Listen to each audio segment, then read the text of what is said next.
Everyone, good morning. Happy Wednesday. It is Hump Day, plant-based morning show. We're sponsored by lovecompliment.com, which is a bunch of processed garbage, say the carnivores who came and commented on our show. They listened for 15 minutes and all they heard was us promoting processed garbage, which I think we just did a little Plantapalooza mention. I don't think we even mentioned the products, but I don't know.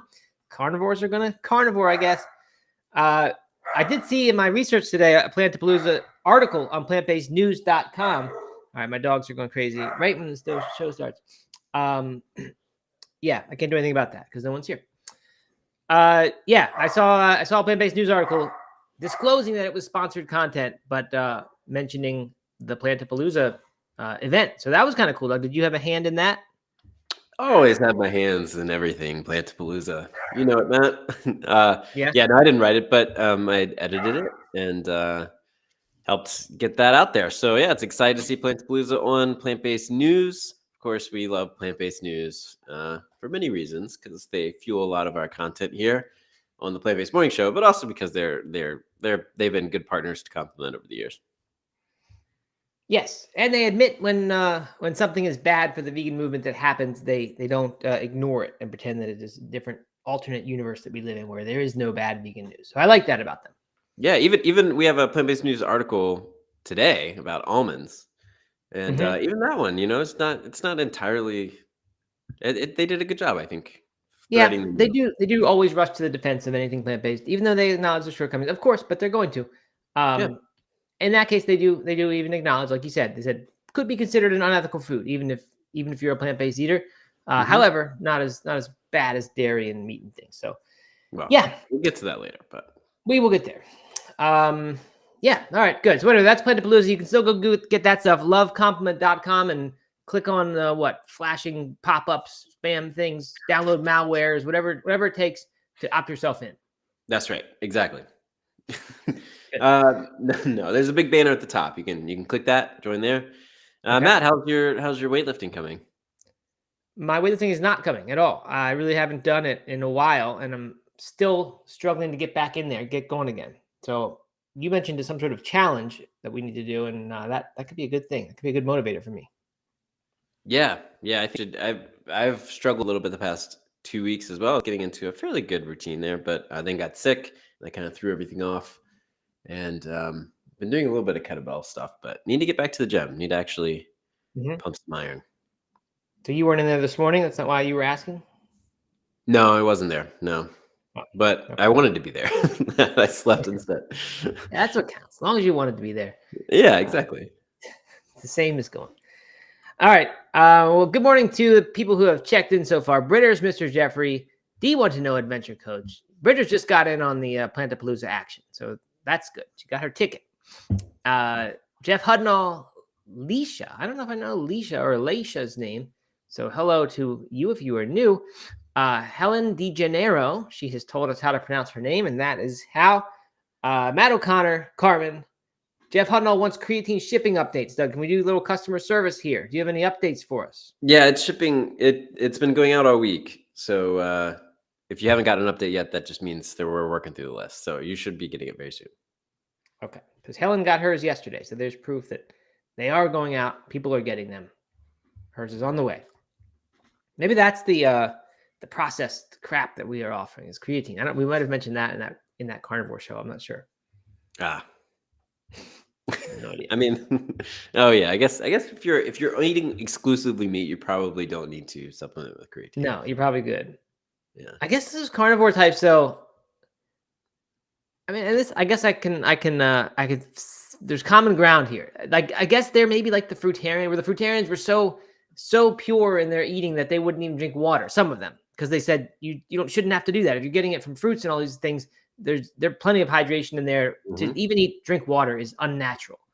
And so I guess the carnivores would even say, even taking creatine to try to mimic what you're getting from this meat, that's processed garbage. That they want pure, just unadulterated meat, and that's it. So I think the carnivores are the fruitarians on the other end of the spectrum. Paleo closer to the middle, just like a normal vegan closer to the middle than the fruitarian. So I'm just kind of figuring out the landscape here. So Matt, I was watching someone who is a former vegan. I'm not going to name names. Former vegan who I like a lot. good guy. But he was doing an Instagram reel about his grocery haul, and he he's gone. He's not like carnivore by any means, I don't think, but I think kind of trending towards that animal based way. Maybe Hmm. Paul Saladino has kind of landed on as well. Right. Um, and he was using a lot of language around seed oils and raw milk and raw cheese and all this kind of stuff like that just I've seen on some of these influencers so much, and it just kind of like, first of all, it made me a little sad. Right. But second, it kind of reminded me that we've talked about this before about how maybe vegans or certain vegans, depending on maybe your reason for going vegan, just tend to when they leave veganism, they tend Right. to go the opposite direction, and they want that type of restrictive diet or something like that Yeah. is scratching some sort of itch, and it just kind of, I don't know, made me disappointed. Yeah, for sure that happens, right? And the same person who's attracted to a vegan diet, if they stop the vegan diet, is probably attracted to, like you said, some other extreme one. Yeah, And also the content, right? If they're a content producer, that's a whole nother dimension yeah, to it. right, And like, absolutely. there's this incentive to say the most extreme thing you can in whatever side you're on. So that probably pulls people even further in that direction. Hmm. Yeah, it's rough landscape. I went to my daughter's 6th grade orientation last night, and they said our recommendation is no social media until high school. If you must, wait till 8th grade. There's some sort of slogan that's something till 8th. I forget what it was, but uh, I mean, yeah, I think that's true. But I think it's good advice. But I think it's still not Is enough. is she on social media? No, she's not. My son got on it way early with his Instagram thing he got into over COVID time, Hmm. but she didn't, and she actually got on it for a second and then got off of it. So a couple years ago, and yesterday she said how glad she was she did that. So that's good, I guess, kind of a win. Yeah, But yeah, I mean, it's terrible. Eventually, you're gonna get to it, and if you fall into it, I don't know. It's just bad. It just pulls everybody apart. does. It really does. I've gotten off Facebook. Yeah. We even talked about this. I did a whole social media cleanse But you were several still years on ago. Facebook, Yeah. like up until when? uh, like 3 weeks ago, and I haven't Oh yeah. gotten off. I just deleted the app and deleted access on my computer. I didn't Um, even know people were still like over there doing that. Like whenever I see a link and try to get to Facebook, like from a restaurant or whatever, I will see their menu. mhm. It's like they won't log in right, and like I can't ever get in. So I'm like, my Facebook just must be dying. Oh no, Facebook is very much still alive. It is. Okay. Yeah. All right, but you're off. But it's off. I'm off of it because it's like so toxic. It was like dragging me down so much, and that has felt that has felt very good. And in turn, it's gotten me on less Instagram as well. I think just it's like kind of Uh-huh. removed that or just social media in general. I'm not replacing Facebook with Instagram. Right. Do you think that's a bigger trend happening? Like, do you think in the next couple years it's going to be mass exodus from social media and people just saying we're done with this? I don't know. I hope so, but it just seems like people are so addicted to certain They apps. definitely are addicted, but there just seems to be this growing sentiment. Like everyone just at least now sort of understands that it is terrible for us. Mhm. Whereas I think that 5 years ago wasn't quite so true. People knew it was like a thing, got people all worked Yeah. up and angry. Now all this health stuff comes out about it, mental health. It just seems like people know better now and treat it Uh-huh. as this like guilty pleasure that they still have to do. But I don't know. I think it could go away. No, it's not going to go away. I think people could go away from it in large numbers, and something else will pop up that becomes their like identifying thing that's what they do, and that'd be really cool. They did say yesterday at the school thing that flip phones are coming back, and some of the 8th graders are really into the flip phones. Like that's on Mm. TV and stuff now. Some ads for I don't know what I don't even know what TV is anymore. Like what does a TV ad mean? But somewhere they're seeing video ads for flip phones and they're getting them because that somehow makes it seem legitimate and cool because it's somewhere on TV. Uh, so that's kind of cool. I think that's a good thing. Yeah. I'd like it if adults do that. I mean, I wouldn't mind doing that. Still use plenty of stuff with the computer, but to just have a flip phone where you can't have it ruin your whole rest of your life, that'd be pretty Mhm. good. One of my friends did that recently, and like I don't know, a weekend he gave me a call. He was in the car somewhere. He gave me a call. He's like, "I'm totally lost. I need help. Can you look Right. up where I am and, and try to help me get out of here?" Um, it's just, I mean, that's the funny part about the flip phone, or like just Right. I would rather have a smartphone that removed a lot of the apps, but allowed me to do certain things like podcasting, like podcasts or Yeah, right. maps. Yeah, it would take a good design and one that is ever changing in what it allows, because you're going to need one podcast thing one day, and then a month later you're going to need some other new podcast app or something. So that would be difficult, but I guess not that hard. I guess they can curate what kind of stuff comes to it, and you can. I don't know. You can also see some sort of like, I don't know, just the entire industry propping up around things that are meant to be like just better version connect, like maps, right? We all get lost without the phones anymore. So, but no one knows roads like they used to. So there needs to be some solution there. Simple. I mean, the old car atlas seemed like a big bulky thing. Right. Maybe someone can come up with like a simple map solution, like a GPS in a car, right? That's kind of a nice thing. I mean, I think they already have those. Right? TomToms, Garmin's used to do that. Yeah. So this whole industry that's of one single brand that makes all the stuff that's for unpluggers or whatever Yeah, I can see that. I don't know. All right. Bridget says she got off in 2020. Wow, that's a good time to do it. COVID time. Mm-hmm. And also she says it is a political minefield over on Facebook right now. And she wonders if anyone remembers printing MapQuest directions. I definitely did a lot of that in my day. I had a whole binder. I called it the Doug. Yeah. I put all my maps in there. Yeah. Mm-hmm. All right, good. What about this race, this 250-mile race? I heard zero updates about that yesterday. I'm guessing the vegans did not win. No, Andrew Glaze did not win, but he finished. What about the vegan woman who was winning? Oh, I think she dropped. Protein deficiency? Probably, yeah. Caught up with her? Yeah. Mm-hmm. Yep. Figured. No, all right. But yeah, I mean, just such an epic thing. Yeah, definitely. For sure. But how long did the winning time, like what did that roughly take? 4 days? 3 days. Somewhere around 3 days. Mm-hmm. It's pretty good. So basically my 100-mile pace, but done for 250 miles.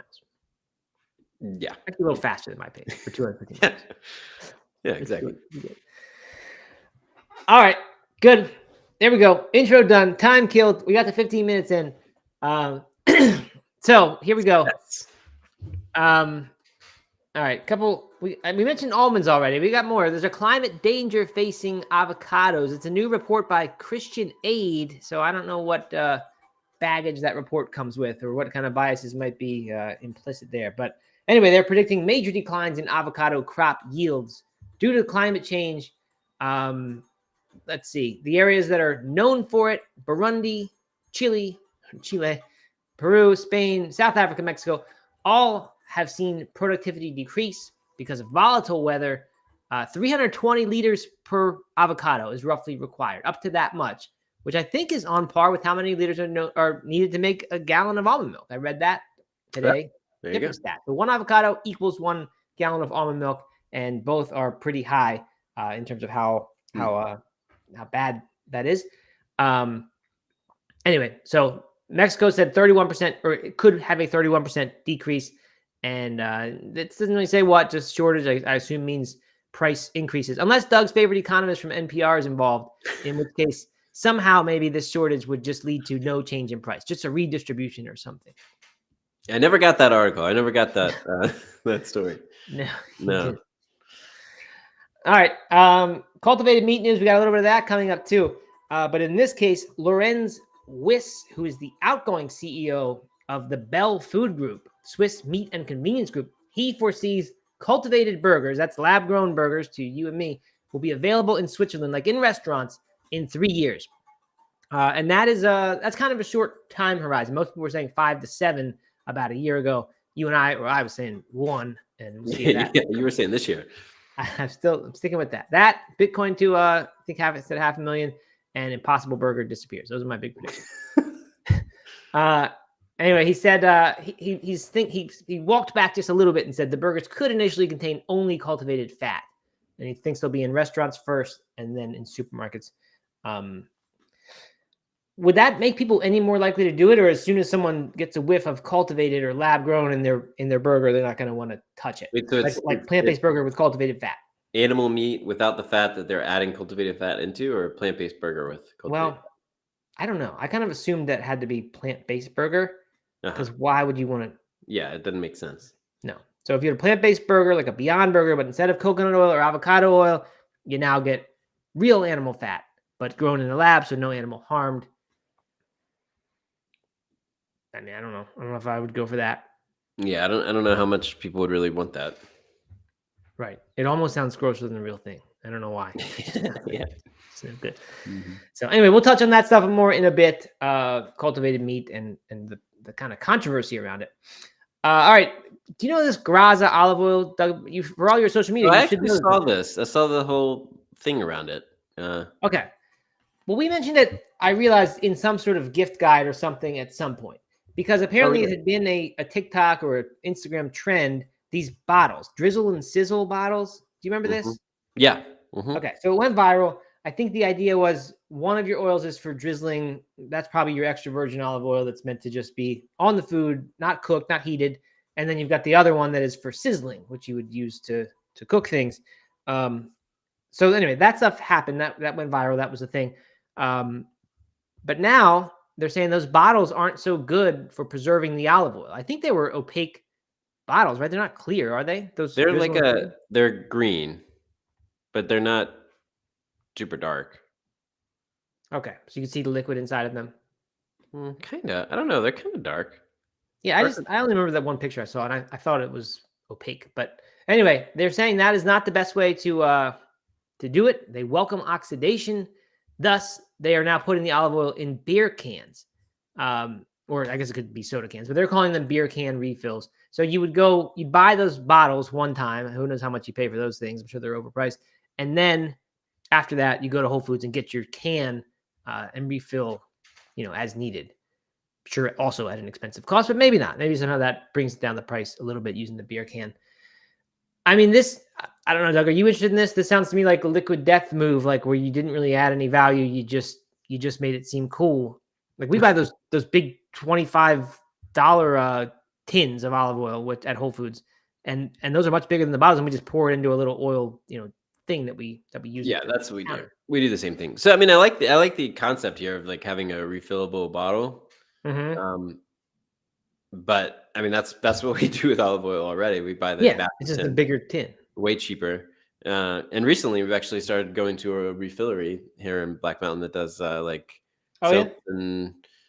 soaps and oils, and you get a little flavored oil, some flavored vinegars and things, flavored oils and vinegars, and all kinds of things. I don't trust that. I don't trust that olive oil one bit. That sounds like counterfeit, breeding ground for counterfeit oil. Interesting complaint there. I don't know. Who knows? All right. So anyway, that's Graza's sizzle and drizzle. Is anyone in our audience into that? Anyone saying they're all about this? Britters buys the big can from Sprouts and just refills. That's the same thing we do. I need to get like an opaque bottle for the counter though, because our stuff sits in the clear bottle on the counter for a week or two before it is gone. So I could probably do better there for oxidation. I actually thought oxidation was much more an issue from the heating. I didn't realize it was something that would happen much in the bottle. Yeah. I mean, I know there's some little bit of quality degradation, but I just figured the health danger stuff was like from the heating itself. But maybe not. Could be wrong for sure. Okay, so the Simple Truth organic extra virgin olive oil for 51 fluid ounces is $21. This Graza for 25 ounces is $15. So it's definitely more expensive. What was the first price you said? 21 for 51 fluid ounces. So for twice as much, about $6 more. Yeah. Okay. Well, yeah. I mean, interesting idea. I can't. It just doesn't seem like this is going to catch on to me. I don't think to me. I don't know. Olive oil in a beer can or a soda can just seems weird. It doesn't seem. I get how water that adds a little coolness factor. I don't know about the olive oil. That's just weird. But maybe people aren't doing it to be cool. Maybe it's just a practicality, and it just seems like a good thing. Yeah, I mean they're easy to ship. I'm sure they're probably don't break easily.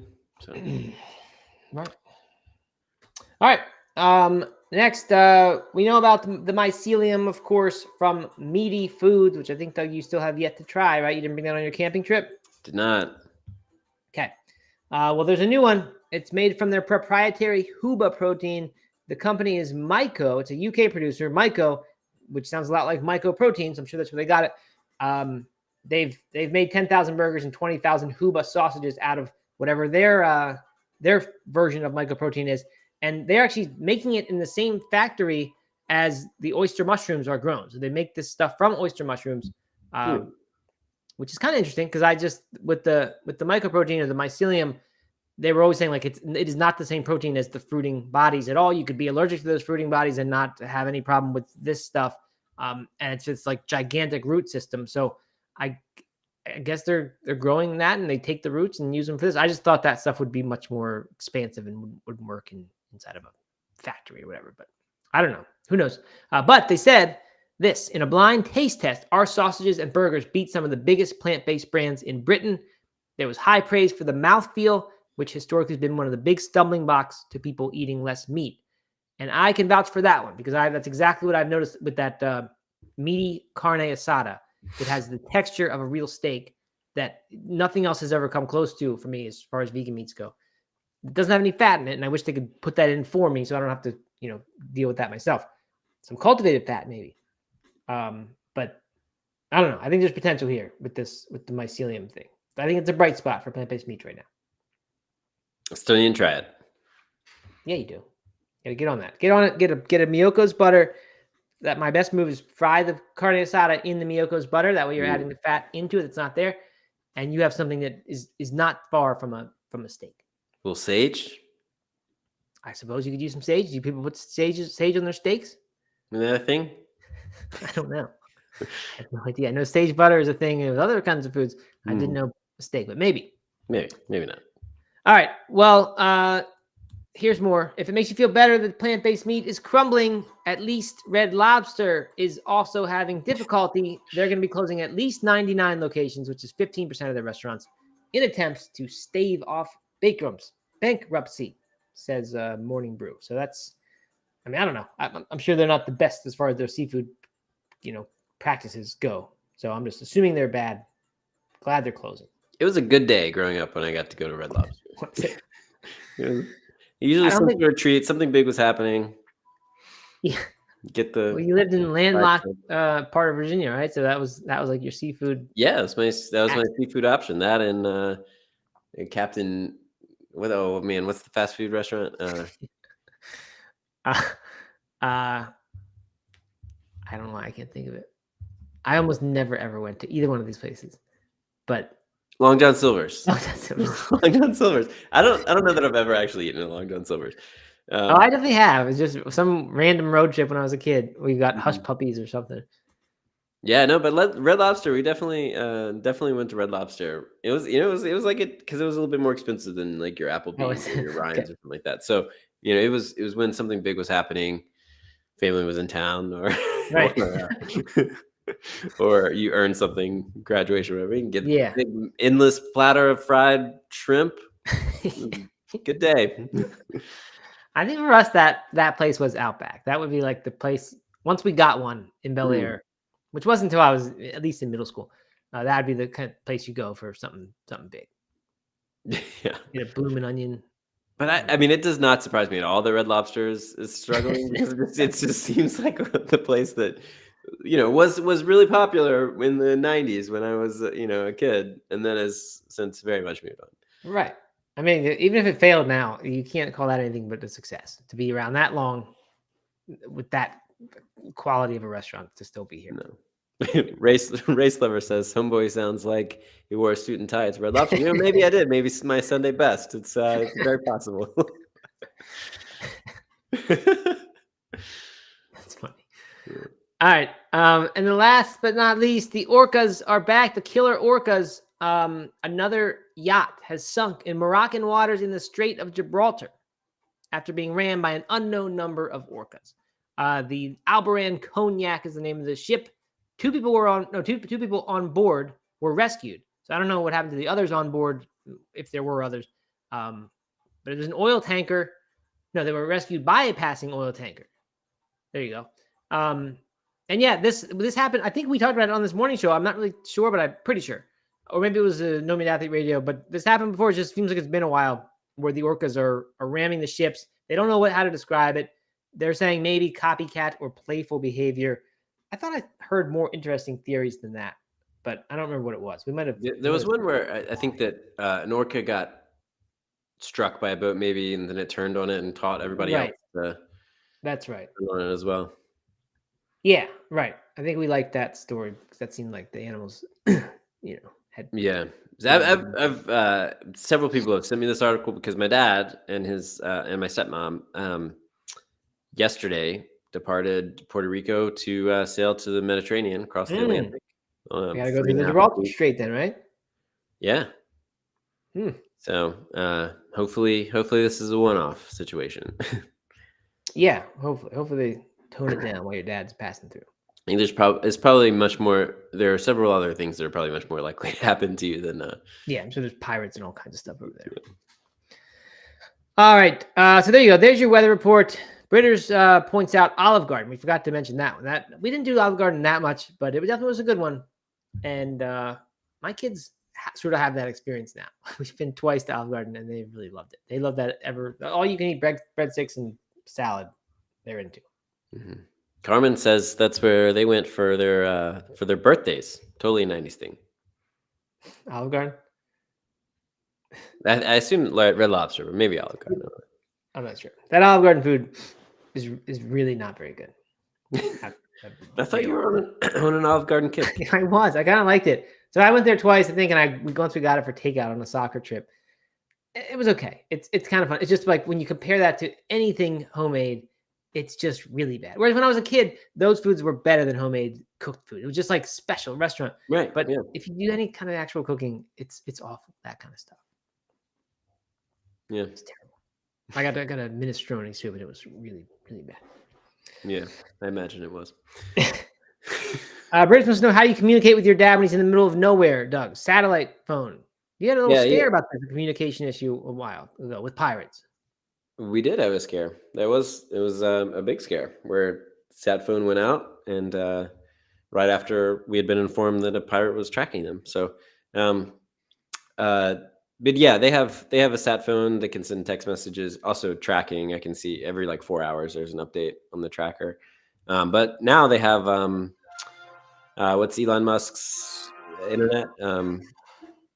Starlink or something? Starlink. Yeah, now they have Starlink. So, and I don't think it works across the entire ocean, but Doug, I'm sorry to interrupt you. Britters is a licensed ham radio operator. So if we thought we knew it all, when yesterday she told us whatever she told us, that she's a big fan of German engineering. Now we've got another wrinkle. So the onion, the layers, just keep peeling. I love it. Yeah. And Race Lever comes in with a banger. Ham radios aren't vegan. I like that. That's a good one. I don't have a sound for that really. Well, but yeah, I mean, I think with Starlink, they'll have access to be able to communicate quite a bit. Okay. That'll be good. Yeah. Way to go, Musk. Starlink. I saw a Cybertruck the other day. Have you seen one of those yet? Oh, really? No, I still yet to see one. Yeah, I saw my first one. The kids had already seen them before. Was it as bizarre looking as you thought? Yeah, it wasn't as big as I thought it would be. I thought it was just going to be like this massive thing on the road, but it was just like it's almost, you wouldn't call it a truck. I almost thought it was like a car. It looks like a futuristic car. Anyway, we'll talk more about those, I'm sure, because I got some little fun facts that my kids told me. Oh, I'm curious. They're not that good. We'll wait till there's a story on Cybertruck and I'll bring it. Okay. What's the interior of the Cybertruck? I think most Teslas are vegan interior, right? I'm pretty sure. I don't know if they make any non-vegan. I would imagine they wouldn't do that. But I don't know. All right. Let's get to our stories today. This one caught my attention with the headline. As I went on, it kind of fell flat. Didn't exactly deliver. It's from salon.com. Lab-grown meats PR problem offers an opportunity for plant-based products.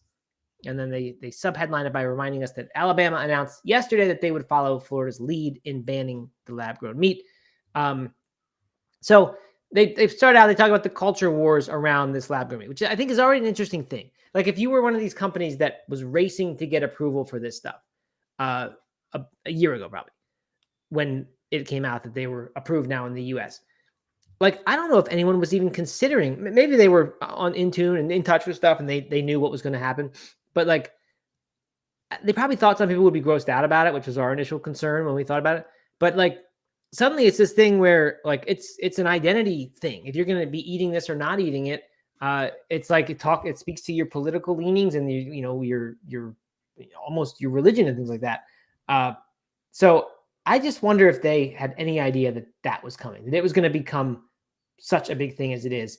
I don't know. Do you think am I wrong about that, or was that pretty obvious from the start, or do you think it's not as big a deal as I'm making it?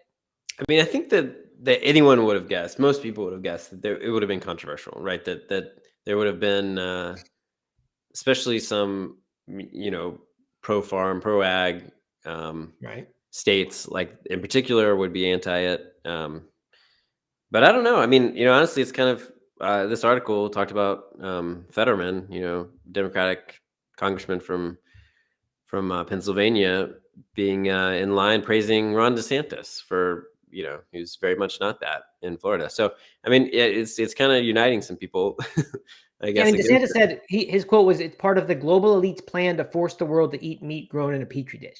That's what I mean by like that's a little more than just like this is kind of gross and I'm staying away from that.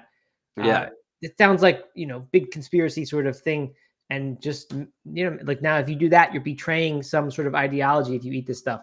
Uh, so I don't know. It just seems like a huge thing, and I don't think it's a good thing because I don't think it like well, maybe it will, but I don't see that whole thing strengthening the people who are pro cultivated meat. I don't see them being even more excited about it now and more identifying as cultivated meat fans. Maybe if it were actually available, that would be happening. But I don't know. This just seems like bad to me that it has become so controversial. definitely, especially since it's years from actually coming out, like Right. readily available. Because Yeah. if they're going to go ahead and start waging war against it now before anyone has had their hands on it yet, I mean that's not good. Yeah. Right. Um. Yeah. I mean, I guess I'm wondering, do I believe any of that? Do I believe that this is the global elite in power and they're thinking that this is what the people should have rather than the real thing? And it's all that. And I don't really think so. I just think it's a shame because I mean, I don't know. It just seems like a nice thing for vegans who don't consider this a violation of their ethics. It would be a nice way to get some meat back in your life. And for all the non-vegans who start eating this stuff, if there are any animals saved, potentially in mass numbers, and that will be very sad if that fails to me. I mean, it kind of is the global elite. Like, I mean, yeah, I mean, people are trying to solve a problem. It's the scientists, it's the the entrepreneurs that are looking at a major problem, which is meat, both for the environment, but also just access to meat globally, and trying to come up with a solution that's more ethical, that's better for the environment, that can be produce meat more quickly for those that want it. I mean, so I mean, it's not the global elite trying to trick you into eating out of a petri dish. I just think that they saw a problem and they, Yeah. and they're trying to solve it. And there's going to be people who are more traditional, you're traditionalists, or the people who just care more about the agriculture industry than I do about, that are going to fight against it. So, but I really think that once it's actually out and people are eating it and not dying, and like it doesn't seem so crazy, and their burgers taste the same, then Right. a lot of this is going to fade away. Yeah. If I mean, there's still got to be some incentive, I think, to people, right? Like it would have to be cheaper, Hmm. or else they're just not going to choose it because I don't think most people would care about the environment or animals. So they'll just pick the thing that's cheapest if they all taste the same. Would be my guess. Yeah. Um, and I don't know if that's gonna. I don't know what the predictions are for like. Does it ever like how soon does it get to the point where it's massively cheaper than conventional agriculture? And maybe I think that day's coming. I think otherwise they wouldn't be investing so heavily in this. But even if it's artificial and those things get taxed extra or whatever, um, I do think that day's coming. But Mhm. anyway, moving on here, they did a little bit of testing, or not this article, but someone had, and they found that 90% or more of consumers are willing to try in restaurants conventional or non-cultivated meats, such as beef, chicken, pork. So no surprise there. 90% of people are willing to try regular meat in a restaurant. But when it comes to cultivated versions, it's around 30 percentage points lower. So still a majority, 60% willing to try. So I don't know how this question on this survey was worded or when this was done, because that sounds pretty high to me. I would have thought given all this controversy we're talking about, I would have thought, 20% Where was were this? willing to try, not 60. 60 sounds like a giant win to me. If you can have 2/3 of the demand for regular meat is cultivated meat, that'd be fantastic. This is the UK.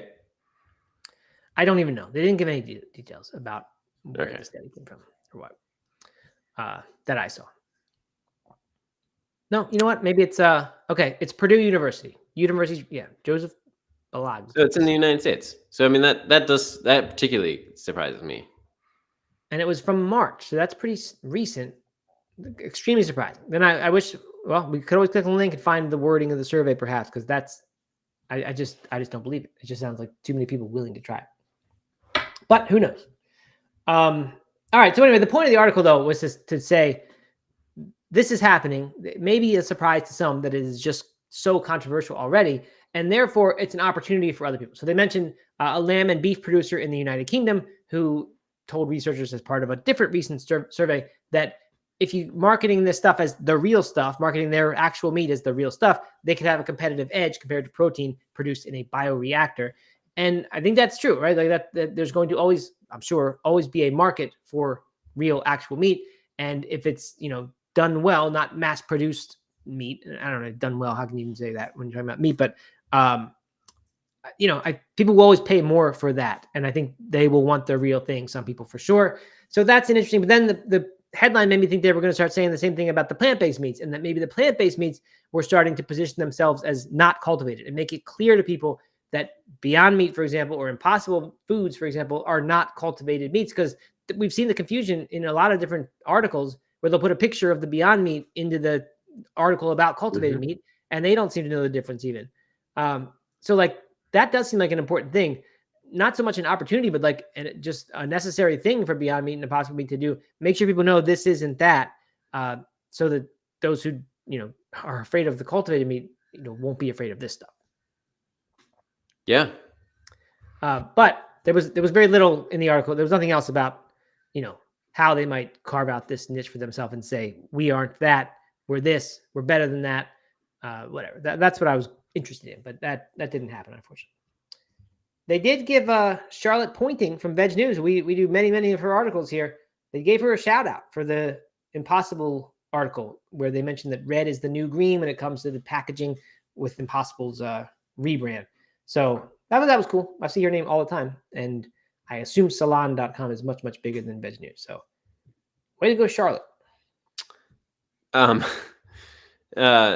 So I'm looking at the article about the actual study. So it was 1,200 people across the United States, 1,200 consumers. It doesn't say where the consumers were, like how they were targeted, but cultivated chicken seems to be the most. 67% of people said they would try cultivated chicken.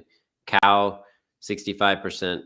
Pig, 60%, and then it drops off drastically from. But this is, I think, probably because the actual name of the animal sounds gross to eat. Octopus, shark, ostrich, turtle, kangaroo, snake, lion, zebra, bear, elephant. That's how many people would try a cultivated version of those?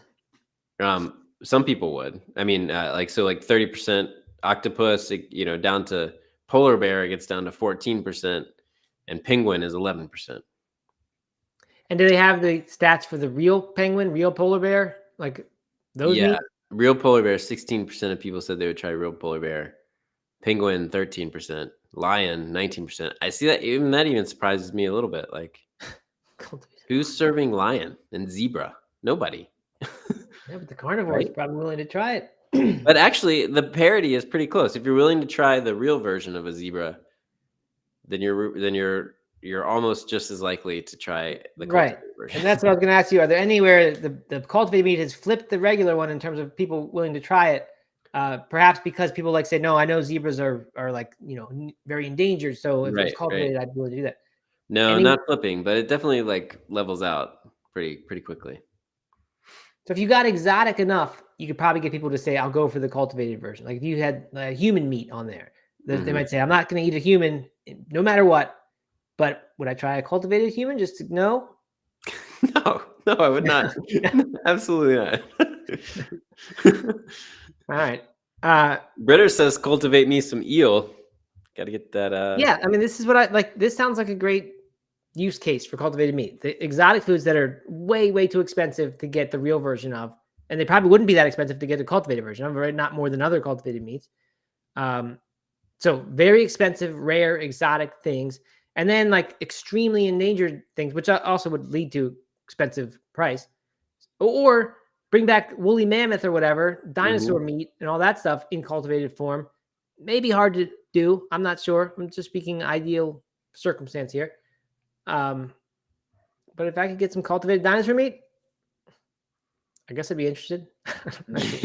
I'd be more willing to try a cultivated dinosaur or mammoth than woolly mammoth than human. That's for sure. There's no way. I mean, there's no way. I would be zero. There's zero interest in any sort of human meat, cultivated or not. I can't say I have zero interest. I mean, in non-cultivated, of course, No. zero. That's like, it makes my stomach turn. All right. So anyway, there's that. We've uncovered a few little niche markets, perhaps for cultivated meat that we hadn't thought of before. So that's good. And should we get to the almonds really quick, though? We got a minute left here. Do it. Okay. All right. Plantbasednews.org says, are almonds really unethical? The truth about their bad rep. And I think this is a misuse of the word rep. I think they mean rap there. I think somebody doesn't really know the expression. You see this often, but you know what I'm talking about here, Doug? Yeah, I do know. I understand that rep is short for reputation, and maybe nowadays that is used a lot, and you would do it. But I'm pretty sure the phrase is a bad rap. Yeah. And I don't know what that actually means. But all right, so that's the idea. It's that are almonds actually bad? And the thing is, they mentioned Piers Morgan. He's like the anti-vegan king. Goes on his show, in this case, criticizes vegans, calls them hypocrites for eating almonds. And it seems like a thing, or at least plant-based news has portrayed it as a thing, that people who want to defend the animal products and things like that, they will find vegan foods and then vilify them and say those are actually the big problem with the environment or whatever. If you're going to say these meats and things are bad for the environment, we're going to find this food of yours that is the real problem. And so that's what they've done here with the almonds. They mentioned the number that we mentioned before.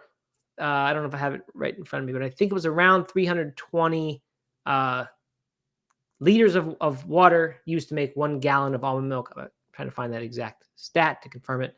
But it uses 9% of California's fresh water. And avocados, wouldn't they also be from California, Doug? A lot of avocados? Yeah, they have California avocados. So that wasn't mentioned in the article.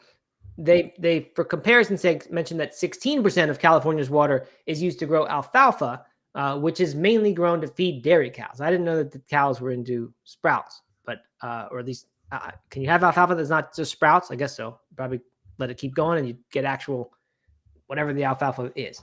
But anyway, that uses 16%. So they didn't mention avocados. I'm guessing many fewer avocados produced than almonds, or than equivalent amount of almonds. So maybe it's not a big significant thing. I don't really know. But anyway, they give a bunch of stats. They mentioned that yes, it is a problem.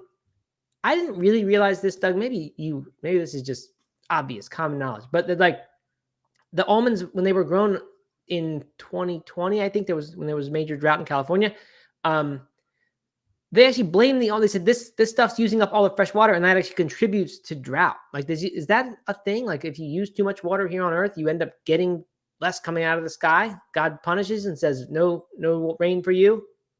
Is that what they're saying there with that contributing to drought? Yeah, I think so. That's the problem with these water guzzling crops, is that they actually lead to less water in the system. Well, if there's open water, right, it evaporates and then rains more. Right. So if it just goes away, that somehow gets. I don't know. Interesting. I hadn't thought about that. I mean, I knew, and we've talked about this. Like, I kind of moved away from almond milk in particular around this time, because, I mean, the biggest problem is like all the farmers were pulling the water from the streams, pulling water from the river, and then all the communities downstream didn't have any water left, and so communities were having major drought issues downstream, because the water was being used upstream to on the farms. And of course, almonds aren't the only problem. Like you said, alfalfa. There's so many things, but overpopulation in cities that don't have the water sources. But yeah, I mean, I like this conversation actually because I think it kind of gets to the root of like, okay, you think you're doing something so great, therefore you can't make any decisions that contribute to, negatively to animals or the environment or whatever because you're vegan and therefore, you have to completely eliminate anything that's harmful for the environment. Like that's not practical or possible or true. And so, I mean, I think that it's just about making the decisions that work for you, right? I mean, like I have limited almond milk, but we still get almond butter because our kids can't take peanut butter to school, and it's a good alternative. So like, and I have no problem with that, zero problem with that. Um, just like I don't have problem sometimes driving somewhere that I could walk or ride my bike because Yeah, it's just right. easy to do that. And but you just do what you can, and also, I mean. My decision around almond milk is so minuscule to like what people are doing in the cattle industry, what people are doing in the oil industries, and like that's how we really make significant change. And that doesn't give me an excuse to make poor decisions myself. I don't believe, some people may think that. I don't believe that. But that's why we push companies. That's why we do encourage change in other ways as well. So we put our feet in concrete blocks and stand outside Starbucks. We're not Exactly. leaving until you get rid of the upcharge. No, but like, some of the decisions we made at Compliment that are much more expensive to ship in compostable packaging, and it's caused a lot of issues around busted packages, stuff like that. That if we had just done plastic tubs, that would have been easier. Right. We wouldn't have had that. But we make those decisions. We try to figure it out because it's something that we want to work towards, and we're shipping a bunch of packages, right? So like any little thing we can do is better. Yep, that's right. Yeah. I mean, I agree with you. Like, I think Plant-Based News basically says the same thing. They're saying like, "Yep, you caught us. This is our worst food. You got us. This is the worst thing we have, and it is bad. And you could do better by not having this." But for a lot of people, if you have to get rid of anything that's like this or this one, or where do you draw the line? Eventually, you say, "Well, this is too hard for me. I can't sacrifice this much." So yeah, I think to me, the contribution you make by being vegan is far, far offset by however many extra almonds you eat over a normal population, which is probably not that many. So I don't know, kind of silly to me that it's even an argument, which some of the commenters agree with. More importantly, Doug, I'm terrified about this running out of water issue. Am I in danger of like running out of water? I thought we had a closed system here. Water never can actually leave the system. It just goes up in the sky or goes out, whatever. Nice little cycle. But No, I think we can run out of water. it goes away. So there's a danger of running out of water. When's that going to happen? Running out of clean water. Yeah, non-salt water. Drinkable water. I guess maybe I can bank on technology coming along to fix it. We can eventually It's start. going to have to eventually. I mean, Right. Yeah. Wow. I don't know. I mean, it's problem. There's so many problems, man. There's so many things to be scared of.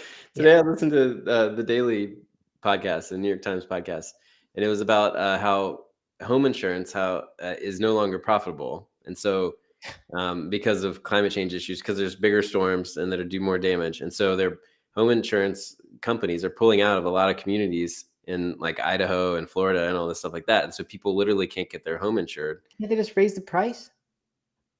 I think it's just not worth it. I mean, for whatever reason, it's just easier to just not be involved. This is the same economist, Doug, from the NPR thing. I mean, you could, but like people aren't gonna. I don't know. It's just easier to pull out of a market than offer. And so like the ones And press a button on the computer that changes the rate. What's that? It's easier to pull out than to press a button on the computer and says instead of the $300 a month, this is going to cost you $1,000 a month. I mean, I'm no insurance specialist. listen to the episode. It was good. Okay. But I mean, but people are pulling out, or like the insurance are not dealing with it, or it's just such poor coverage that like it has a $200,000 deductible and a $300,000 house, and like that's scary, man. Like right. Well, opportunity there. There's for someone who enterprising person come up with a better insurance model. Put on the blockchain or something. Fix it. Speaking of which, so far technology's fixed all the problems. So we just need technology to keep coming through for us And, in 1900, 1800, they were saying this new thing was the end of the world. And always technology steps up to fix it. So we just need to hope that it does that and doesn't turn on us, doesn't turn a bunch of AI robots against us, because then we're screwed. All right. Well, I think that's it. Garuda has shown up. It says hello. So Garuda, sorry you missed the show, but catch it on YouTube. If you do catch it on YouTube, leave a comment on the actual thing, please. That's very, very helpful. Like it, subscribe, but also just type in a comment, not just in the chat, which we very much do appreciate, but over under the video, that kind of comments. By the way, Phyllis Hauser, also a ham radio operator. So I didn't know these people still existed. I thought that was like a 1960s thing. And why would you still do that? Why do you still do that? Like, is it some sort of fulfilling hobby, or is it like a end of the world situation, apocalypse? Like, this would be a useful skill. They use ham radios in some races that have been like they have people stationed out at aid stations using ham radios where there's no cell service and stuff. Right. Cool. Good. All right. Race Lever points out we can pull water out of the air with humidity into drinking water. So there's something we can start doing. I'm sure there'll be no downstream effects of that if we take all the humidity out of the air. Yeah, and he also points out that you can make clean water out of salt water. Of course, like my dad's doing that right now on his boat, right? But not at large scale. You're not. I'm sure we get into some trouble if we start doing that. If all the oceans become fresh water, something's going to go wrong. Yeah. All right. Bitter says it's fun to use ham radios. So there's your reason. All right. That's it. My computer's ready to die. So we got to wrap up. All right. Thanks for everyone for attending. This was fun. I thought we had no content to talk about today, and it turned out that we did. This was a good episode. Thank you for all the participation, which definitely makes it easier to do that. So that's it. We'll be back tomorrow, and then we should be back Friday to have a Friday show. We didn't last week, I know, but that should be back on track, and we hope you'll be there. 1 p.m. on Friday. All right. Thanks for coming. Enjoy your Thursday. Talk to you tomorrow. All right. See ya. Bye.